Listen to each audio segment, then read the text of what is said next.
जो आज की इस वीडियो के अंदर हम ये सारी चीज़ें देखने वाले हैं, तो आप वीडियो को एंड तक लाजमी देखिएगा ताकि आपके कॉन्सेप्ट्स अच्छे से क्लियर हो जाएं और आपको डायग्राम्स की समझ आ जाए और डायग्राम्स आपको इजी वे में बनानी आ जाएं। तो वीडियो को एंड तक लाजमी देखिएगा, चैनल को लाजमी सब्सक्राइब कर लीजिएगा और नीचे कमेंट सेक्शन के अंदर अपनी राय ज़रूर दिया करें। चलें जी, हम अपना लेक्चर स्टार्ट करते हैं। अस्सलाम वालेकुम डियर स्टूडेंट्स, कैसे हैं आप सब। उम्मीद है आप सब खैरियत से होंगे, ईमान और सेहत की बेहतरीन हालतों में होंगे इंशाल्लाह और अच्छे से स्टडी कर रहे होंगे। आज के इस लेक्चर में हम देखेंगे इंसान का रेस्पिरेटरी सिस्टम, और इससे पिछले हम लेक्चर के अंदर जो है तनफ्फुस, रेस्पिरेटरी, सेलुलर रेस्पिरेशन, ये सारे टॉपिक्स को बहुत ही डिटेल से कवर कर चुके हैं। और आज हम देखेंगे इंसान का रेस्पिरेटरी सिस्टम, और नेक्स्ट लेक्चर के अंदर हम इसके सेकंड पार्ट जो है फेफड़े उसको डिस्कस करेंगे। तो रेस्पिरेटरी सिस्टम क्या आता है जी। रेस्पिरेटरी सिस्टम तनफ्फुस और गैसों के तबादले का जिम्मेदार है। तनफ्फुस यानी कि सांस लेना और गैसों का तबादला, ये सारा किसके अंदर होता है, रेस्पिरेटरी सिस्टम के अंदर। और इंसान का रेस्पिरेटरी सिस्टम दो बड़े हिस्सों पर मुश्तमिल होता है, हवा का रास्ता और फेफड़े। हवा का रास्ता आज डिस्कस करेंगे सारा डिटेल के अंदर, और फेफड़े जो है ये हम अपने नेक्स्ट लेक्चर के अंदर देखेंगे। तो स्टार्ट करते हैं। हवा का रास्ता, जब हवा जिस्म में दाखिल होती है तो ये फेफड़ों तक पहुंचने के लिए जुड़ी हुई नालियों में से गुजरती है। जैसे ही हवा हमारे जिस्म के अंदर दाखिल होगी हमारे नाक के ज़रिए, तो ये फेफड़ों तक कैसे पहुंचती है, जुड़ी हुई नालियों के ज़रिए, कनेक्टेड ट्यूब्स के ज़रिए ये होगा जी। और ये फेफड़ों में गैसों के तबादले के बाद हवा उन ही जुड़ी हुई नालियों के ज़रिए फेफड़ों से निकल आती है। इन जुड़ी हुई नालियों को मजमूई तौर पर हवा का रास्ता कहते हैं। ये हवा का रास्ता है, इसकी डेफिनेशन है कि वो वाली जुड़ी हुई नालियाँ जिनके ज़रिए हवा जो है हमारे नाक से फेफड़ों में दाखिल होती है और फेफड़ों से बाहर निकल के आती है, और इन जुड़ी हुई नालियों को मजमूई तौर पर हवा का रास्ता कहते हैं। हवा हमारी बॉडी के अंदर जा रही है, हमारी बॉडी से बाहर आ रही है, तो इसे कहते हैं हवा का रास्ता। इसको हम जो है डिटेल से इसको डायग्राम के अंदर पढ़ते हैं। तो स्टूडेंट्स, ये हमारी आज की डायग्राम है। यहाँ से हमारी डायग्राम स्टार्ट हो रही है। नेज़ल कैविटी जो हमारा सबसे पहली जो कैविटी है, खाली जगह है, नेज़ल कैविटी है। हमारा नाक जो है, जो हवा का रास्ता हमारे बनाया गया है। हम मुंह के ज़रिए भी सांस ले सकते हैं, लेकिन नेचुरली जो रास्ता डिज़ाइन किया गया है हवा के लिए, वो हमारा नेज़ल कैविटी है, जो कि यहाँ से हमारा स्टार्ट होगा। ठीक है, ये कैविटी कहते हैं खाली जगह को। आप देखेंगे आपके जो नॉस्ट्रिल्स हैं, इन नॉस्ट्रिल्स के पीछे ये जो आपके नथने हैं नाक के, ठीक है, दो सुराख हैं, इनके पीछे क्या है, हमारी खाली जगह है सारी, इसे नेज़ल कैविटी कहते हैं।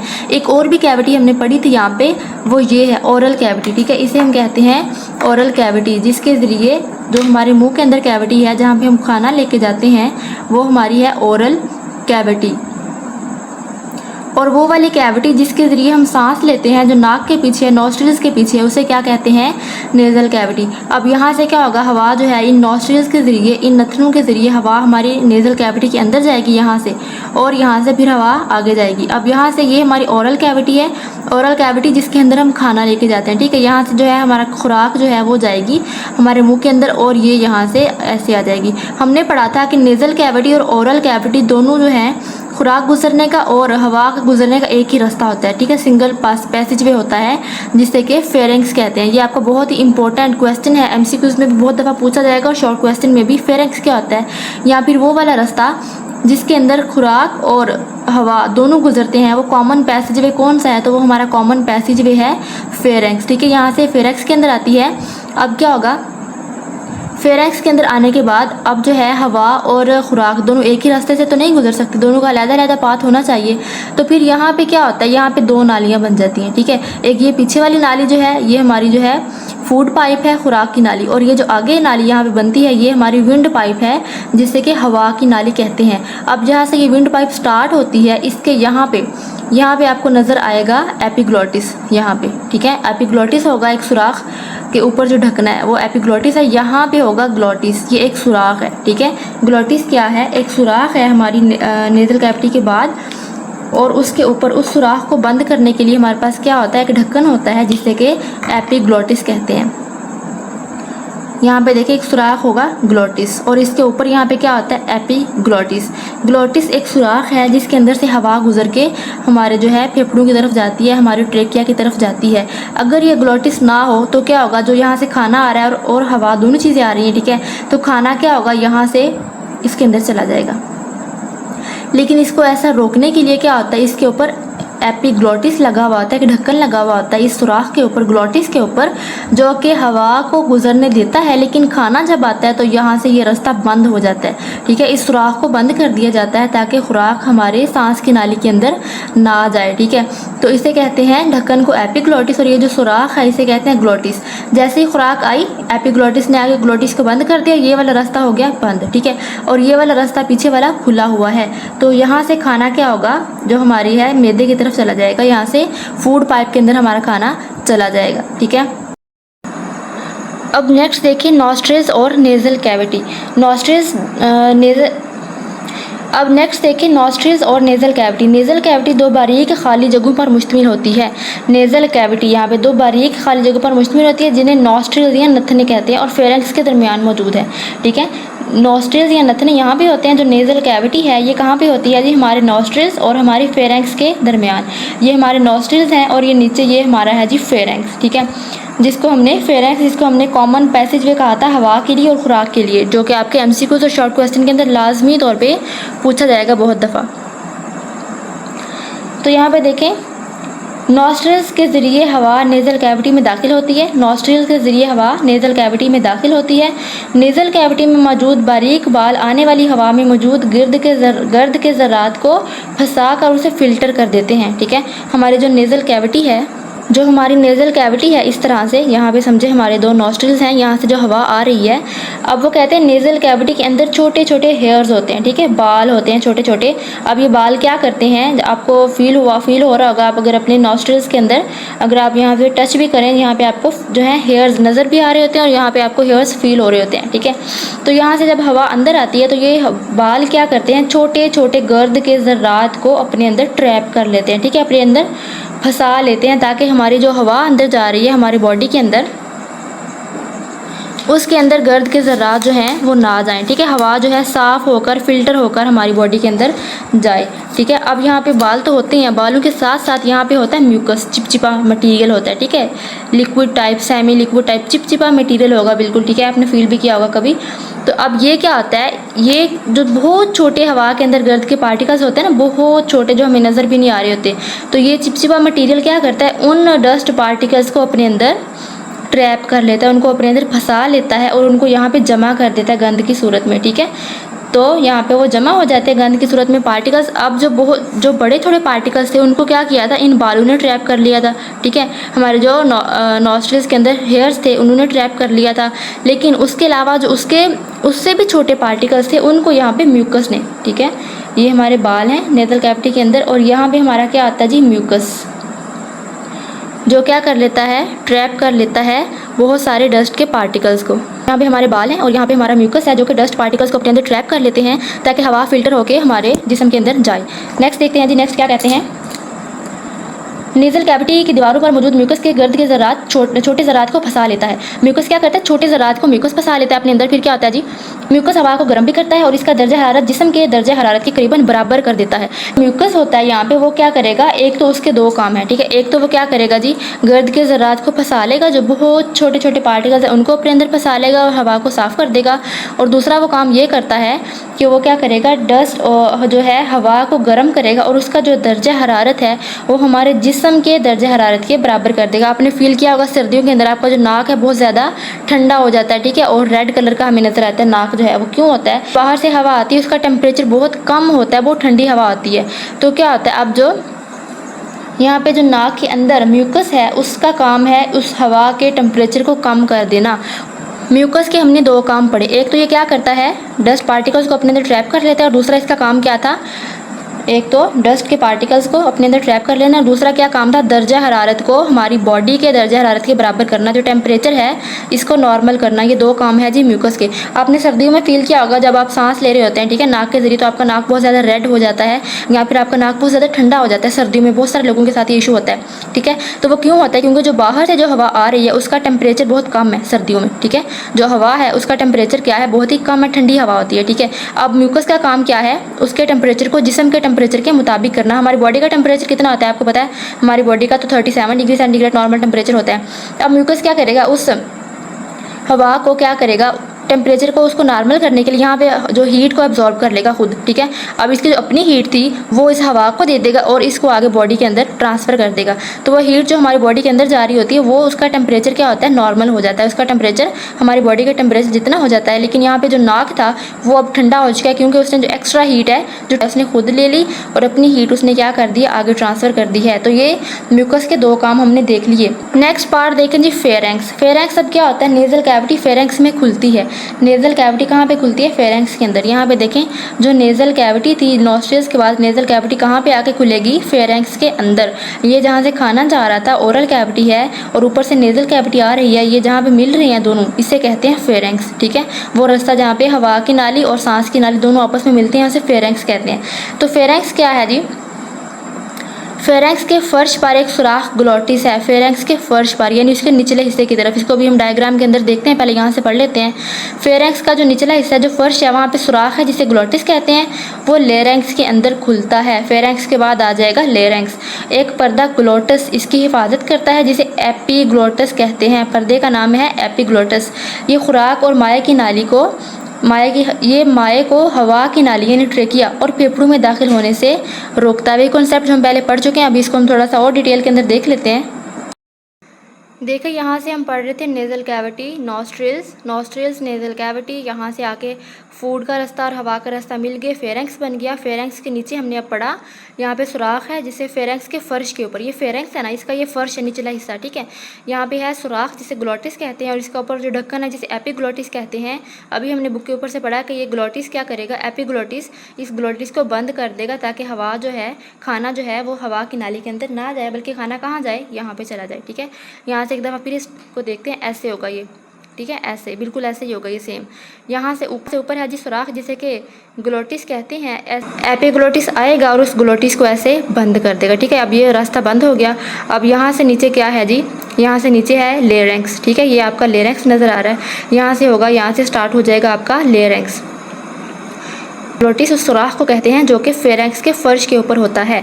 और फेरेंक्स क्या है, फेरेंक्स जो है ये नेज़ल कैविटी और लेरेंक्स के दरमियान एक पार्ट है हमारे एयर पैसेजवे का, जहाँ पे हमारा खाना और हमारी हवा दोनों एक साथ मिल जाते हैं। लेकिन आगे जाके ग्लोटिस और एपीग्लोटिस की वजह से हवा का रास्ता अलग हो जाता है और खाने का रास्ता अलग हो जाता है। खाना यहाँ पे फूड पाइप के अंदर आ जाता है और हवा यहाँ पे विंड पाइप के अंदर आ जाती है। नेक्स्ट हम देखते हैं जी लेरेंक्स क्या है। यहाँ फेरेंक्स तक हमने पढ़ लिया जिसके अंदर ग्लोटिस और एपीग्लोटिस को डिस्कस किया।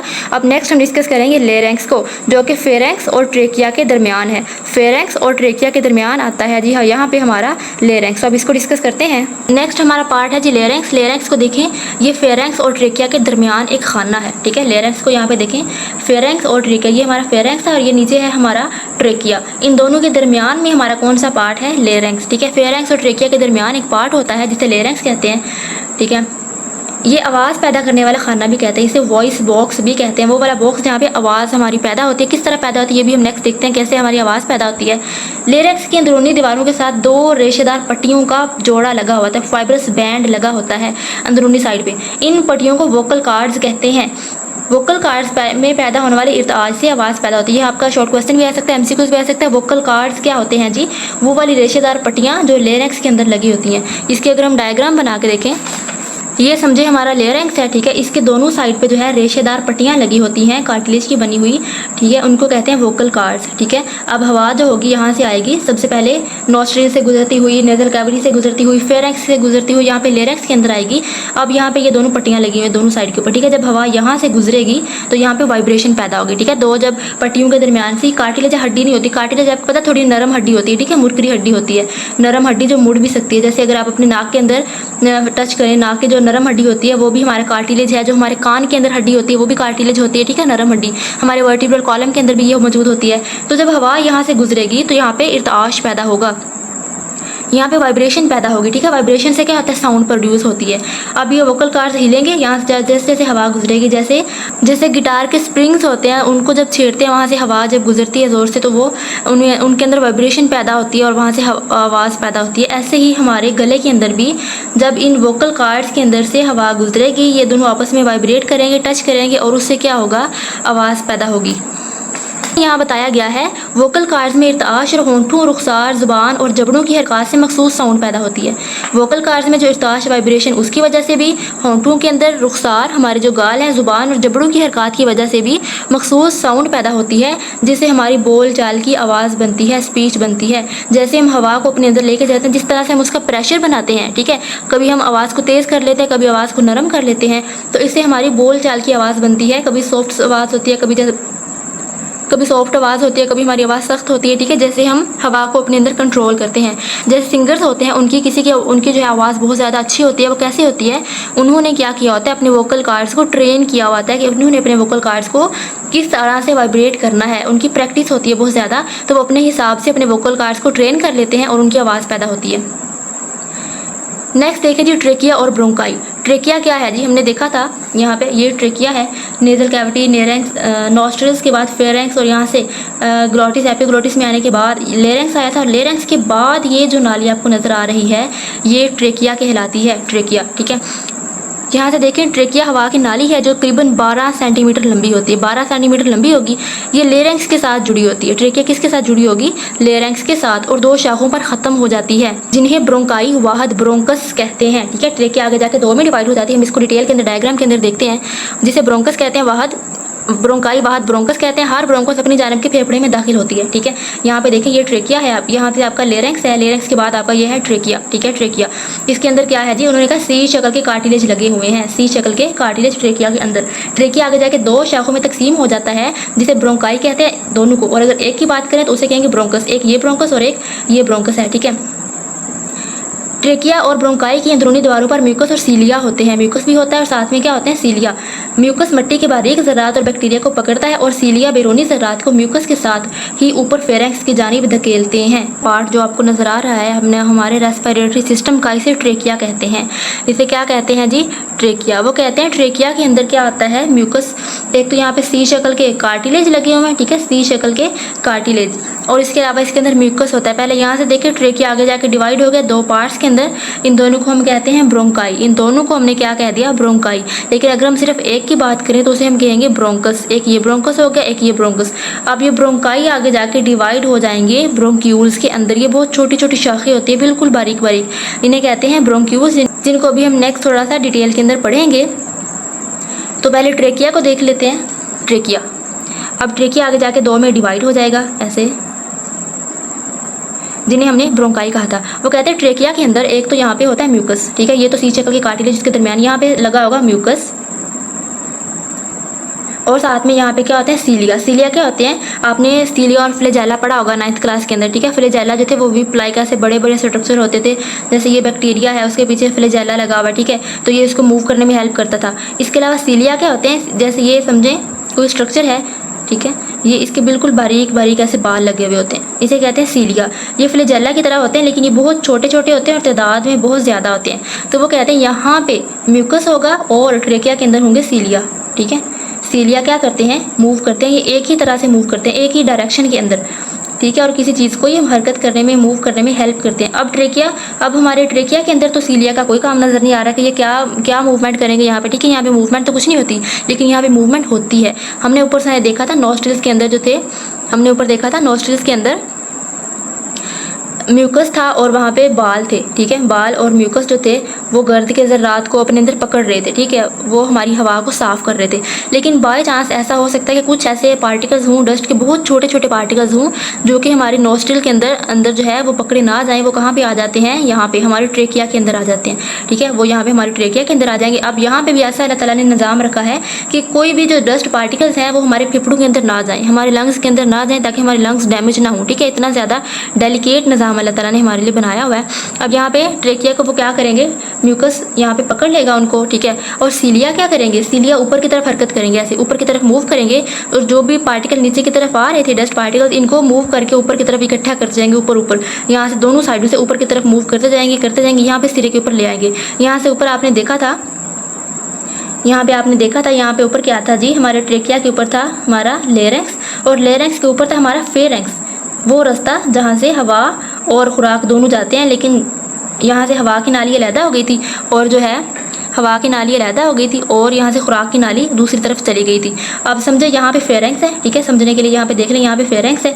अब यहाँ से सीलिया ऐसे दोनों इकट्ठे करेंगे, दोनों साइड से इकट्ठा करते जाएंगे और यहाँ पे फेरेंक्स के अंदर आके जमा कर देंगे। यहाँ से देखें, यहाँ पे फेरेंक्स है। अब यहाँ पे फेरेंक्स के अंदर हमारा जो है वो सारे जो डस्ट पार्टिकल्स है यहाँ से ऊपर ट्रेकिया ने ऊपर भेजते गए यहाँ पे डस्ट पार्टिकल सारे अब आके जमा हो गए। तो जैसे ही हमने यहाँ से सांस ले रहे, यहाँ से जैसे ही हमने खाना आगे निकला या हमने थूक आगे निकला, तो वो क्या होगा, सलाइवा के ज़रिए यहाँ से चला जाएगा हमारी फूड पाइप के अंदर, हमारी खुराक की नाली के अंदर, ठीक है। खुराक की नाली के अंदर चला गया, यहाँ से इसको थोड़ा सा क्लियर आप देखें, खुराक की नाली के अंदर चला गया। अब यहाँ से वो मैदे के अंदर चला जाएगा और मैदे के अंदर फिर जाके उनका खात्मा हो जाएगा। बैक्टीरिया होंगे या वायरसेस या जो भी डस्ट पार्टिकल्स होंगे वो सारे हमारे मैदे के अंदर जाके ख़त्म हो जाएंगे। तो हम ये देख रहे थे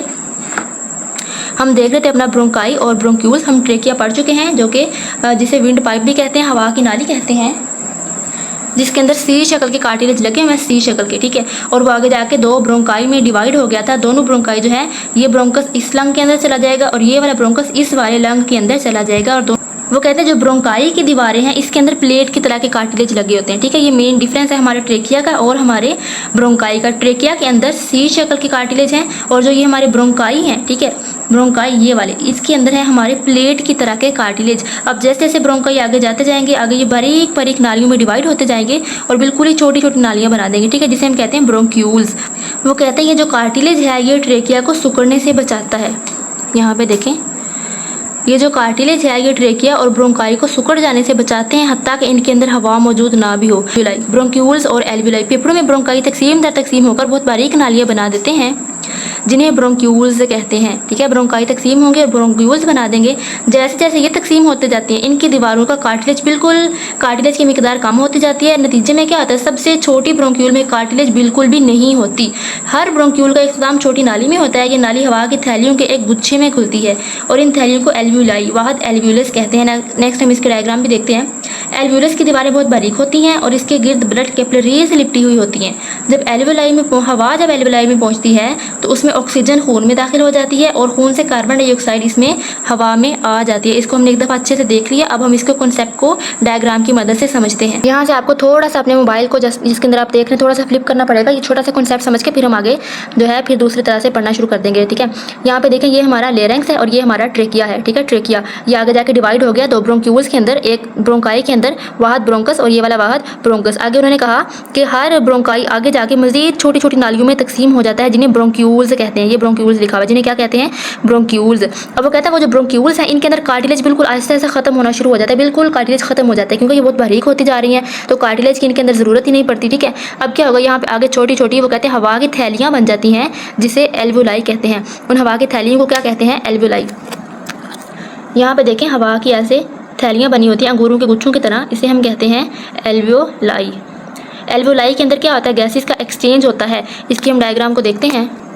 इस तरह से हमारी एल्वियोलाई होती है, ठीक है।